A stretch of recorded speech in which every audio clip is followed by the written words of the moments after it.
PTT 2023 के form शुरू हो चुके हैं। तो आज के वीडियो में आपको कंप्लीट डिटेल में बताने वाला हूं कि ये फॉर्म आप ऑनलाइन कैसे भर सकते हैं। स्टेप बाय स्टेप प्रिंट तक जानेंगे तो वीडियो को पूरा जरूर देखिए ताकि आपसे फॉर्म में कोई भी गलती ना हो। गोविंद गुरु ट्राइबल यूनिवर्सिटी बांसवाड़ा इस बार पीटीटी करवाएगी, तो वेबसाइट का इंटरफेस चेंज आपको लग सकता है। वेबसाइट का लिंक वीडियो डिस्क्रिप्शन में दिया हुआ है, वहां से डायरेक्ट आप इस वेबसाइट पे आ सकते हैं। अगर आप बीए बीएड या फिर बीएससी बीएड 4 ईयर कोर्स के लिए अप्लाई करना चाहते हैं तो आप इस ऑप्शन पे क्लिक करेंगे। 2 ईयर कोर्स के लिए आप इस ऑप्शन पे क्लिक करेंगे। लेकिन आगे का जो दोनों में प्रोसेस है वो एकदम एक जैसा है, दोनों में सेम है, चाहे आप बीएड 2 ईयर कोर्स के लिए अप्लाई करें या फिर 4 ईयर कोर्स के लिए। लास्ट डेट जो रखी गई है अभी के लिए 5/4/2023 है और जो आपका एग्जाम होगा वो 21/5/2023 को होगा। तो चलिए हम यहाँ पर बीए 2 ईयर कोर्स के लिए अप्लाई करेंगे, तो इस ऑप्शन पे क्लिक करते हैं। बाकी मैं आपको बता चुका हूँ कि आगे का प्रोसेस दोनों में एक जैसा है। उसके बाद यहाँ पर फिल एप्लीकेशन फॉर्म पे क्लिक करेंगे। सबसे पहले आवेदक का नाम आ जाएगा, पिता का नाम यहाँ पर दर्ज कर देंगे। उसके बाद यहाँ पर जो भी डेट ऑफ बर्थ है वो सिलेक्ट कर लेंगे अपने हिसाब से 10th की मार्कशीट के अकॉर्डिंग। उसके बाद पेमेंट ऑप्शन में आप ई मित्र कियोस्क सेलेक्ट कर लेंगे, लेकिन यहाँ पर आप एटीएम कार्ड, नेट बैंकिंग सभी तरीके से पेमेंट कर सकेंगे, वो भी मैं आपको आगे दिखाऊंगा। तो ये सब डिटेल दर्ज करके नेक्स्ट पे क्लिक करेंगे। नेक्स्ट करते ही यहाँ पर आपको माता का नाम दर्ज करने के लिए बोला जाएगा। यहाँ पर आप माता नाम 10वीं की मार्कशीट के अकॉर्डिंग दर्ज करेंगे। फोटो अपलोड करेंगे, साइज 100 KB से कम रखना है, जेपीजी फॉर्मेट में फोटो अपलोड कर सकते हैं। सिग्नेचर में 50 KB से साइज कम रखना है, जेपीजी फॉर्मेट में सिग्नेचर आप अपलोड कर सकते हैं। कोशिश करें कि यहाँ पर आप ब्लैक पेन से सिग्नेचर अपलोड करें। यहाँ पर लेफ्ट हैंड का थंब इंप्रेशन यानी अंगूठे का निशान अपलोड करना है, वो भी ब्लैक इंक पैड से यहाँ पर बताया जा रहा है। लेकिन अगर आप ब्लू से करते हैं तो भी कोई दिक्कत नहीं है, हर बार बताया जाता है। लेकिन कोशिश करें अगर आपके पास है तो यहाँ पर आप ब्लैक इंक पैड से ही ये अंगूठे का निशान और ब्लैक पेन से ही सिग्नेचर अपलोड करें। इसका साइज 100 KB से कम रखना है, जेपीजी फॉर्मेट में ये अपलोड करना है। तो ये तीनों चीज यहाँ पर आप अपलोड कर देंगे। उसके बाद नेक्स्ट बटन पे क्लिक करेंगे। उसके बाद यहाँ पर आपको ये तीनों चीज आगे दिखाई देगी। तो यहाँ पर फोटो, सिग्नेचर और अंगूठे का निशान चेक कर लीजिए सही आया है कि नहीं। उसके बाद यहाँ पर सबसे पहले जेंडर सिलेक्ट करेंगे, मेल या फीमेल, वो आप अपने हिसाब से सिलेक्ट कर लीजिए। विवाहित स्थिति चुनेंगे, विवाहित है अविवाहित है वो आप अपने हिसाब से यहाँ पर सिलेक्ट कर लेंगे। अगर विवाहित है तो यहाँ पर, अगर लड़की है तो हस्बैंड का नाम आ जाएगा, नहीं तो ये कुछ भी यहाँ पर दर्ज करने की जरूरत नहीं है, जन्म तिथि ऑटोमेटिक आ चुकी है। उसके बाद यहाँ पर स्टेट बोनाफाइड यानी कि कौन से स्टेट में आपका जन्म हुआ है वो सिलेक्ट कर लीजिए। उसके बाद आपका जो भी जिला है वो यहाँ पर आप सिलेक्ट कर लेंगे। चलिए हम यहाँ पर जिला सेलेक्ट कर लेते हैं अपने हिसाब से। तो हमने यहाँ पर जोधपुर सेलेक्ट कर लिया। उसके बाद आपकी जो भी श्रेणी या कास्ट कैटेगरी जो भी है वो यहाँ पर आप सिलेक्ट कर लीजिए, ओबीसी, जनरल, ईडब्ल्यूएस। अगर आप ओबीसी में अगर आपकी इनकम 8 लाख से कम है तो आप ओबीसी नॉन क्रिमिनली सिलेक्ट कर लीजिए, नहीं तो यहाँ पर आप ओबीसी क्रिमिनली सिलेक्ट कर लीजिए। उसके बाद यहाँ पर आप माइनॉरिटी में आते हैं तो यस कर सकते हैं, नहीं तो आपको नो करना है। बाकी ये सभी डिटेल अगर आप पर लागू होती है, अगर आप विवाहित हो तो यहाँ पर ये सभी डिटेल ओपन हो जाएगी और आपको बता देना आप तलाकशुदा हो या नहीं, विधवा हो या नहीं। उसके बाद यहाँ पर अगर आप रक्षा कर्मचारी आश्रित हो तो यहाँ पर यस कर सकते हो, नहीं तो आपको नो करना है। अगर आप विकलांग हो 40% से ज़्यादा तो आप यस कर सकते हो और उससे संबंधित आपको कैटेगरी भी बतानी होगी, नहीं तो आप यहाँ पर नो कर देंगे। चलिए हम विकलांग नहीं है तो यहाँ पर हम नो कर देते हैं। उसके बाद नीचे आएंगे और यहाँ पर हमें परमानेंट एड्रेस बताना है, जो हमारा स्थायी पता है तो वही हमें यहाँ पर बताना है। तो सबसे पहले आप अपना वार्ड नंबर, क्षेत्र का नाम, गांव का नाम यहाँ पर दर्ज कर दीजिए, तहसील का नाम दर्ज कर दीजिए, पोस्ट ऑफिस, यहाँ पर आपका राज्य कौन सा है वो यहाँ पर आप सिलेक्ट कर लीजिए, आपका जिला कौन सा है वो यहाँ पर आप चुनाव कर लेंगे। चलिए हम जिला सेलेक्ट कर लेते हैं अपने हिसाब से। तो हमने यहाँ पर, चलिए जोधपुर कहाँ गया, जोधपुर हमें सेलेक्ट करना है, ये सिलेक्ट कर लिया। उसके बाद आप अपने पिन कोड यहाँ पर दर्ज कर देंगे। उसके बाद कोरस्पॉन्डेंस एड्रेस मतलब आपका जो पत्राचार पता है, वर्तमान जो पता है वो यहाँ पर आप दर्ज करेंगे। तो वर्तमान पता यहाँ पर दर्ज कर दीजिए। अगर आपका स्थायी पता और वर्तमान पता एक ही है तो दोनों जगह पर सेम पता दर्ज कर दीजिए। उसके बाद पिन कोड आ जाएंगे। यहाँ पर आपकी ईमेल आईडी आप दर्ज कर दीजिए, जो भी ईमेल आईडी आपके फ़ोन में लगी हुई है, ऑप्शनल है, आप चाहें तो दर्ज कर सकते हैं। उसके बाद यहाँ पर आप अपने मोबाइल नंबर दर्ज कर देंगे। मोबाइल नंबर दर्ज करते टाइम ध्यान रखें सही मोबाइल नंबर दर्ज करें, क्योंकि ये मोबाइल नंबर आगे आपको रिपोर्टिंग तक हमेशा काम में आएंगे।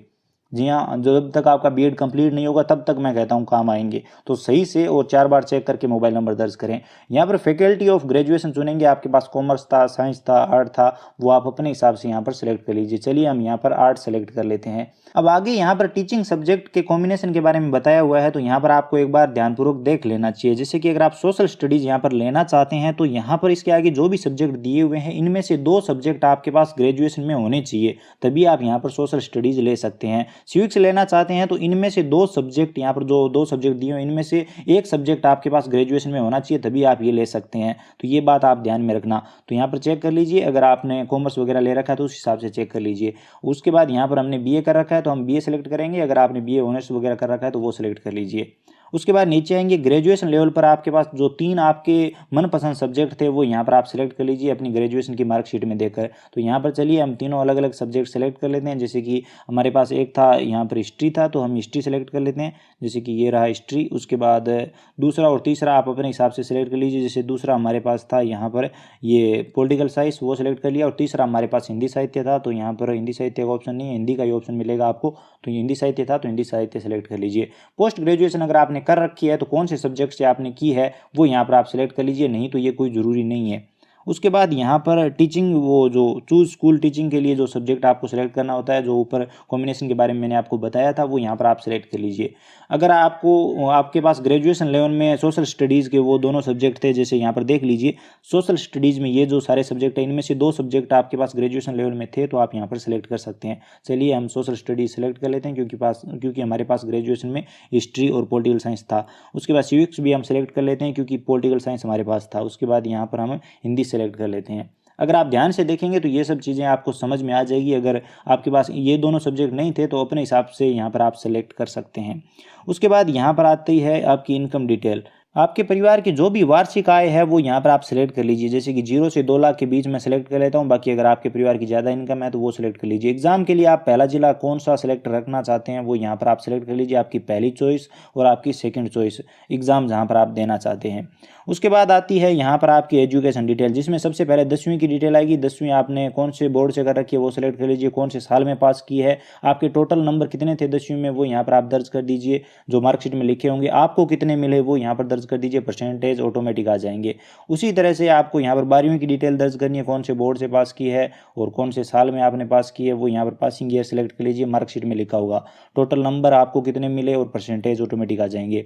ग्रेजुएशन में यहाँ पर आप ग्रेजुएशन पास आउट हो या फिर अभी चल रहा है, फाइनल ईयर चल रहा है, तो आप अपेयरिंग सेलेक्ट कर सकते हो। पास आउट हो तो आप पास आउट सेलेक्ट कर सकते हो। हम अपेयरिंग सेलेक्ट कर लेते हैं। उसके बाद कौन से साल में अभी चल रहा है, तो 23 में चल रहा है, 23 सेलेक्ट कर लेते हैं। उसके बाद यहाँ पर कुछ भी दर्ज करने की जरूरत नहीं पड़ेगी अगर आप अपेयरिंग सेलेक्ट करते हो। अगर आप पास आउट हो तो उस हिसाब से ये मेक टोटल नंबर और आपके कितने नंबर आए वो सब दर्ज कर सकते हो। अगर आपने पोस्ट ग्रेजुएशन भी कर रखी है तो यहाँ पर आप पास आउट हो ग्रेजुएशन में, तो आपने पोस्ट ग्रेजुएशन की है तो उसकी डिटेल भी यहाँ पर आप दे सकते हो। लेकिन हम यहाँ पर ग्रेजुएशन में अपेयरिंग है तो हम सेलेक्ट कर लेते हैं। उसके बाद यहाँ पर ग्रेजुएशन कौन सी यूनिवर्सिटी से कर रहे हैं वो भी यहाँ पर सेलेक्ट करना होगा, तो आप अपने हिसाब से सेलेक्ट कर लीजिए। इनमें से यूनिवर्सिटी नहीं है तो अदर सेलेक्ट करके यूनिवर्सिटी का नाम दर्ज कर सकते हैं। चेकबॉक्स पे क्लिक करेंगे, उसके बाद यहाँ पर सेव एंड प्रोसीड पे क्लिक करेंगे। सेव एंड प्रोसीड पे क्लिक करते ही यहाँ पर आपको ओके करना है। ओके करने के बाद यहाँ पर आपको वेरीफाई करना है। वेरीफाई करने के बाद यहाँ पर आपके सामने ये पेमेंट इनवॉइस आ जाएगा, इसका प्रिंट आउट लेना जरूरी है। उसके बाद मेक पेमेंट पे क्लिक करेंगे और आप डायरेक्ट पेमेंट पेज पर आ जाएंगे।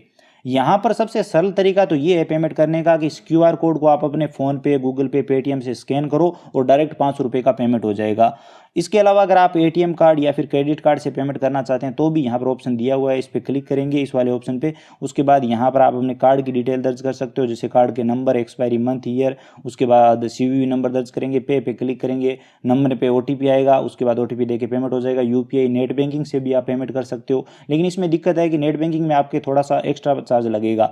लेकिन सबसे जो सरल तरीका है, चलिए हम फोन पे से इस क्यूआर कोड को स्कैन कर लेते हैं और डायरेक्ट यहाँ पर पेमेंट हो जाएगा। जैसे ही मैं यहाँ पर इसे स्कैन करके और पेमेंट करता हूँ अपने फोन पे में, तो यहाँ पर आप देखिए ये पेमेंट हो चुका है। तो इस तरह से पेमेंट सक्सेसफुल आपके सामने लिखा हुआ आ जाएगा और यहाँ पर ये रिसिप्ट आपको मिल चुकी है, पेमेंट वाली रिसिप्ट है। इसका प्रिंट आउट आपको ले लेना है। चलिए इसका प्रिंट आउट ले लेते हैं और इसे सेव कर लेते हैं। उसके बाद प्रिंट फॉर्म पे क्लिक करेंगे और फॉर्म का प्रिंट आउट लेंगे। आप देख सकते हैं फाइनल फॉर्म का प्रिंट आउट आ चुका है। तो अब इस प्रिंट आउट को आपको अपने पास सेव करके रख लेना है। अगर किसी कस्टमर का है तो उसे आपको ये दे देना है। तो चलिए इसका भी फाइनल प्रिंट आउट ले लेते हैं। प्रिंट पे क्लिक करेंगे और इसका प्रिंट आउट भी लेके अपने पास सेव कर लेते हैं एक बार। अब बाई चांस अगर आप प्रिंट आउट नहीं ले पाए हो फॉर्म का, तो यहाँ से फॉर्म को रीप्रिंट कर सकते हो। दोबारा आप फिर कभी भी प्रिंट आउट निकालना है तो यहाँ पर आप चालान नंबर से या फिर जनरल डिटेल दर्ज करके भी नॉर्मल जो आपके पास डिटेल है, आपका नाम, पिता का नाम वगैरह, डेट ऑफ बर्थ दर्ज करके प्रिंट आउट निकाल सकते हो। तो ये भी बहुत अच्छा ऑप्शन है। इसी के साथ अगर आपने पेमेंट रिसिप्ट का प्रिंट आउट नहीं लिया है तो बाई जनरल डिटेल से भी यहाँ पर आप पेमेंट रिसिप्ट दोबारा से निकाल सकते हो अगर आप भूल गए हो किसी भी कारणवश। तो इस तरह से आप ये कंप्लीट फॉर्म भर सकते हो। उम्मीद करता हूँ आपको कंप्लीट जानकारी समझ में आ गई होगी। अगर वीडियो पसंद आया तो हमारी मेहनत के लिए लाइक जरूर करिए, अपने दोस्तों के साथ शेयर करिए। चैनल पर नए हो तो प्लीज चैनल को सब्सक्राइब करके बेल आइकन प्रेस कर लीजिए, क्योंकि पीटीटी से संबंधित हर वीडियो आपको इस चैनल पर मिल जाएगा। इसके अलावा अगर आपके मन में कोई भी सवाल या सुझाव है, फॉर्म भरने में आपको कोई भी दिक्कत आ रही है, तो आप बेझिझक कमेंट सेक्शन में बता सकते हैं। चलिए